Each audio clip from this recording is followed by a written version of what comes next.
Welcome to this absolute beginner's guide to Rule the Waves 2, Part 2, the Peacetime Navy. My name's Dickie, and this is my games analysis channel where I have a closer look at the games I love to play. The Peacetime Navy, its management, and dealing with the tensions and politics that arise around it is the in-betweeny bit of playing Rule the Waves 2. You'll start off having to do this because when you look at your new navy in 1900, there will be no opportunity to go to war with anybody. As we can see here on the tension levels chart, everything is in green with a slight nod to increased tensions with, of all people, Italy. When you look at this, you'll want to decide, well, who is it that I actually want to have a war with first? And for Germany, the obvious candidates are France and Russia on either side. Before we hit the turn button and start to pace our way through the months responding to events, we need to set ourselves up in this very first turn in the best place we can, and that means looking at 6 different things. We need to sort out some new docks. We need to think about what doctrine, particularly our training, we're going to do. We need to set up our research, and we need to set up our intelligence. We need to adjust the game preferences, and finally, we need to look how to save some money to build up a war chest in order to build some great ships in the future. Docks are down here, and we currently have a dock size of 14,000 tons, which is not enough. Most of our competitors will have 16,000 tons, and that's not enough either. You will need to build bigger and bigger ships to accommodate all the technology that's going to come your way. So the first thing you'll want to do is build a new dock. They cost 1,200 in this variation of the game. They cost more if you have a larger fleet with more money. We have that money, so we don't have to save for it. Sometimes you do. So we'll just press yes, and 12 months later, we'll get a 2,000-ton increase in our dock size. The second thing we'll have a look at is Doctrine. Now, there's a lot of stuff here which, as an absolute beginner, you needn't worry about.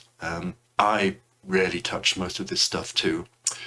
Up here, under training priorities, you have the option to increase your proficiency in gunnery and night fighting and torpedo warfare. Personally, I tend not to apply this right at the beginning. I do that for a couple of reasons. 1, I need the money for other stuff. And 2, it's going to be 2 years, possibly 3, before you're actually involved in a war.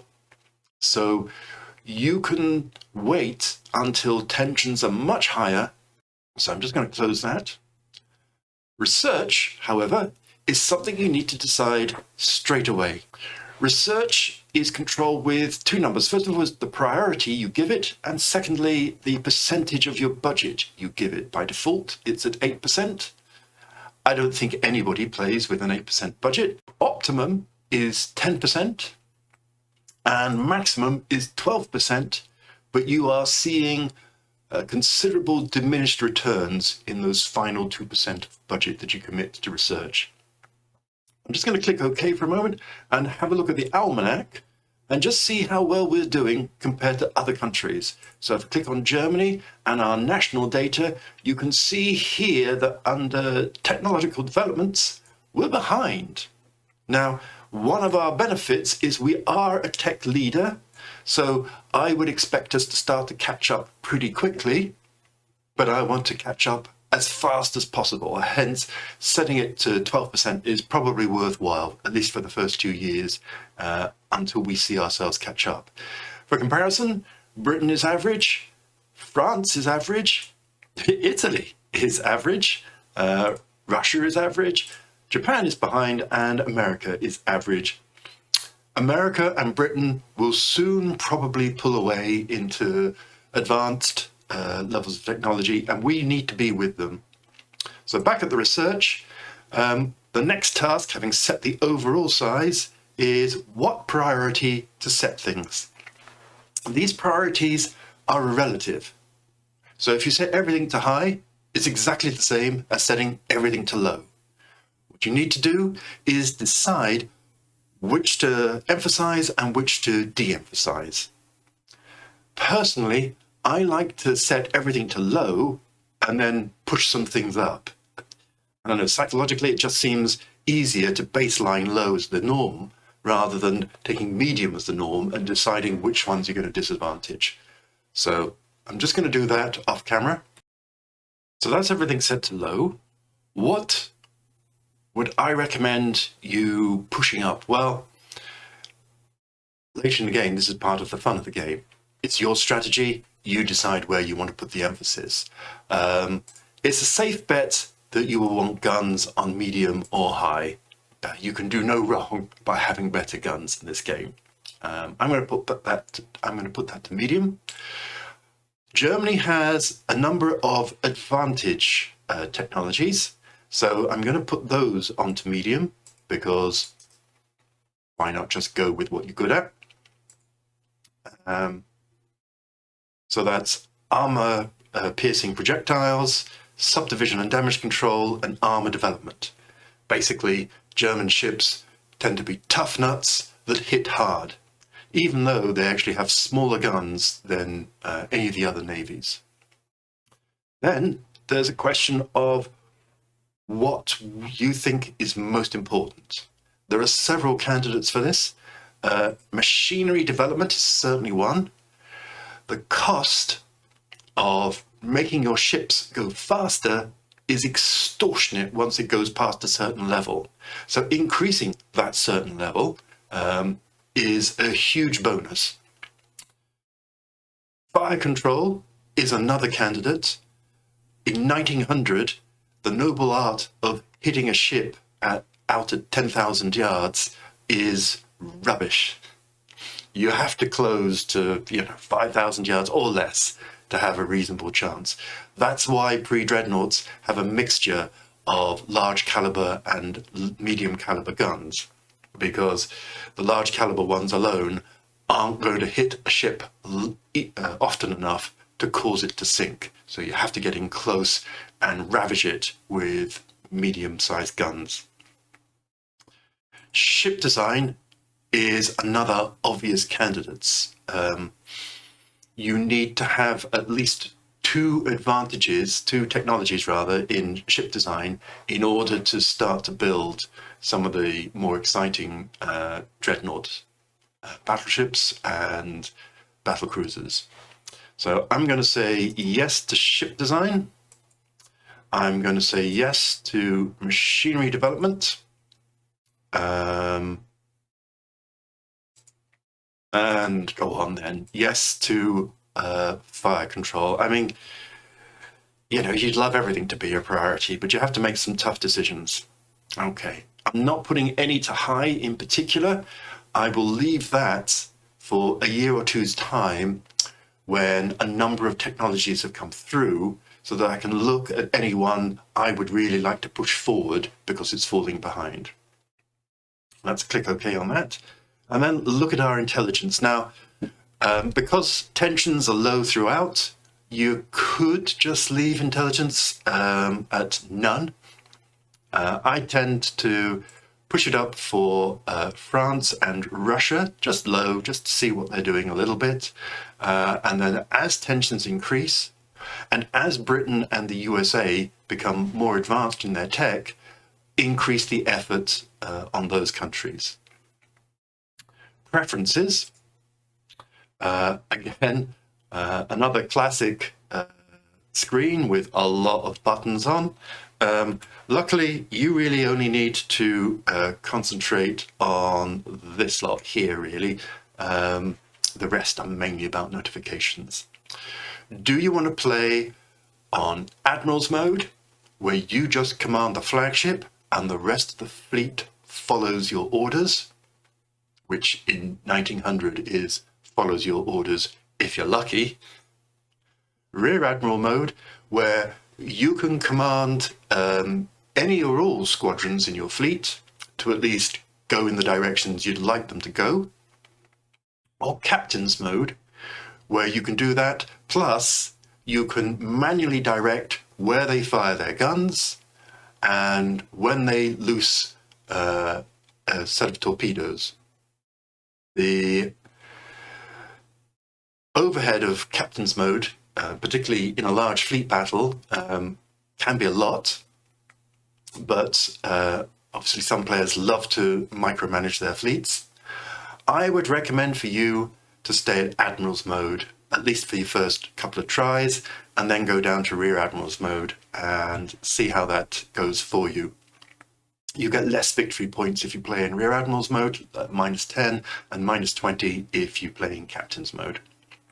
I'm going to go in Admiral's mode here. Finally, saving money.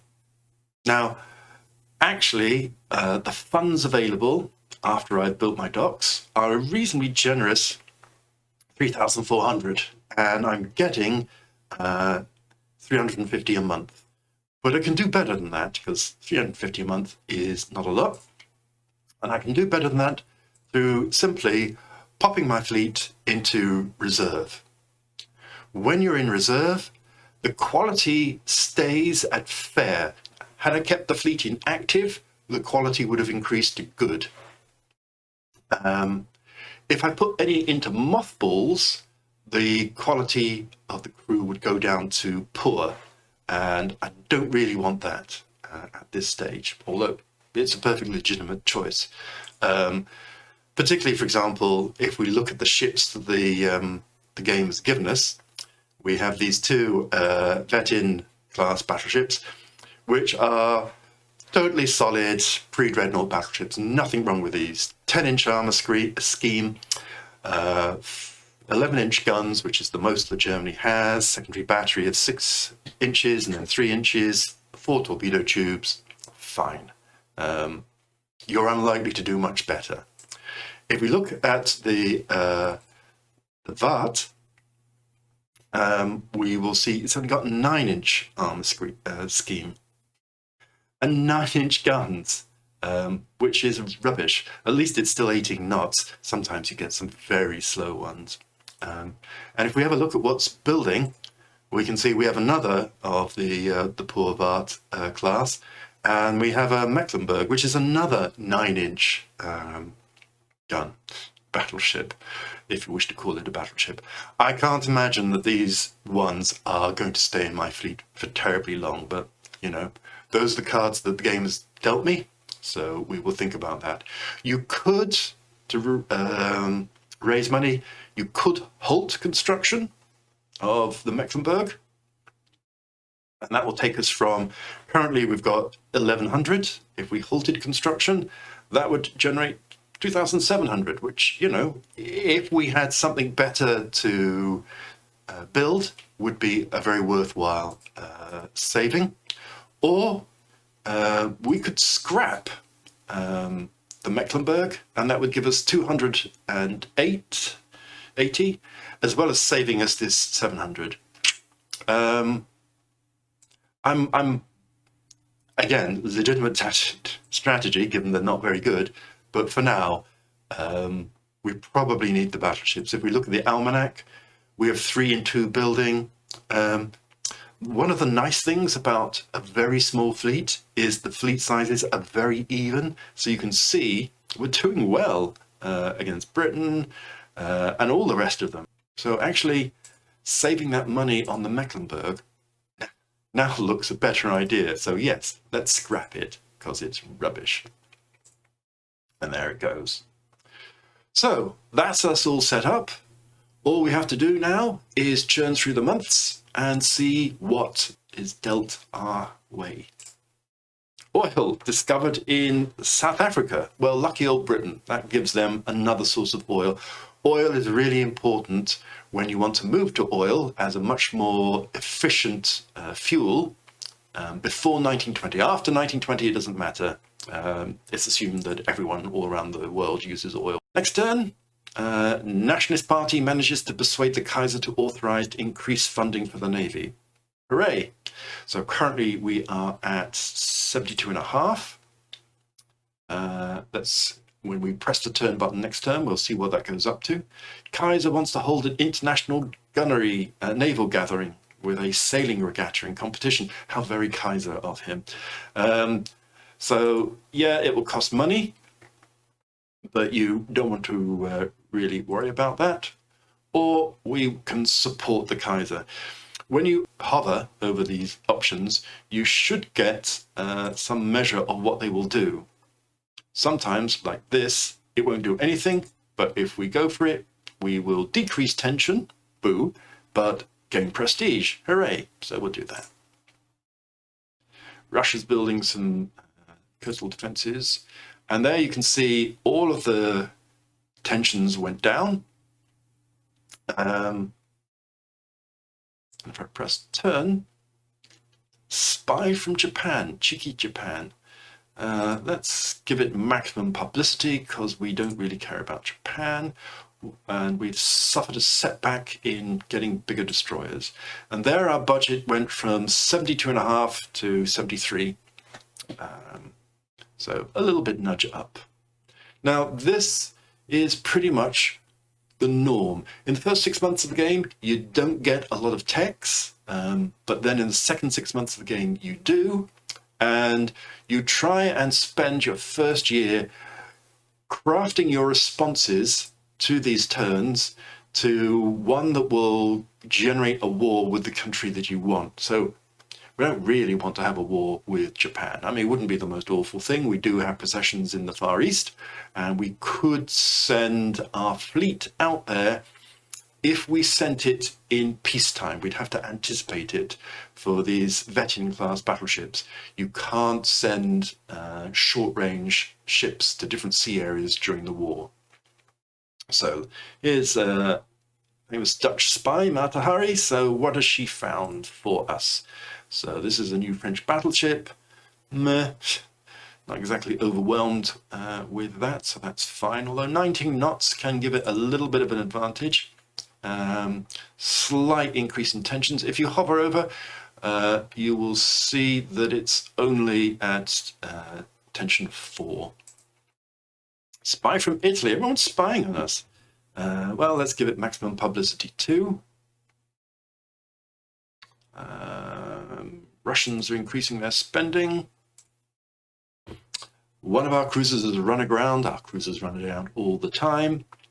Demand the release. So prestige and double tension. Well, look no further. I'm not interested in the other options. Britain's increased its naval spending, and the French are building a coastal battery in Algeria. So as you can see, it's September now, and the tensions have continued to rise. And that's sort of how you manage your navy in peacetime. Try and keep the money low in order to build up your funds for when you get some good techs to build up new ships, design new ships. Keep an eye on the almanac so you can see, relatively speaking, how well you're doing. So we're fine in destroyers, we're slightly behind Britain, but ahead of everybody else in light cruisers. We're fine in armoured cruisers, although the British are building another one. And we're fine in battleships. So no reason at this point to rush into designing a new ship. So I'm going to speed through the turns and then get to a point, hopefully, where we can do one of the really exciting things in Ruler Waves 2, which is ship design.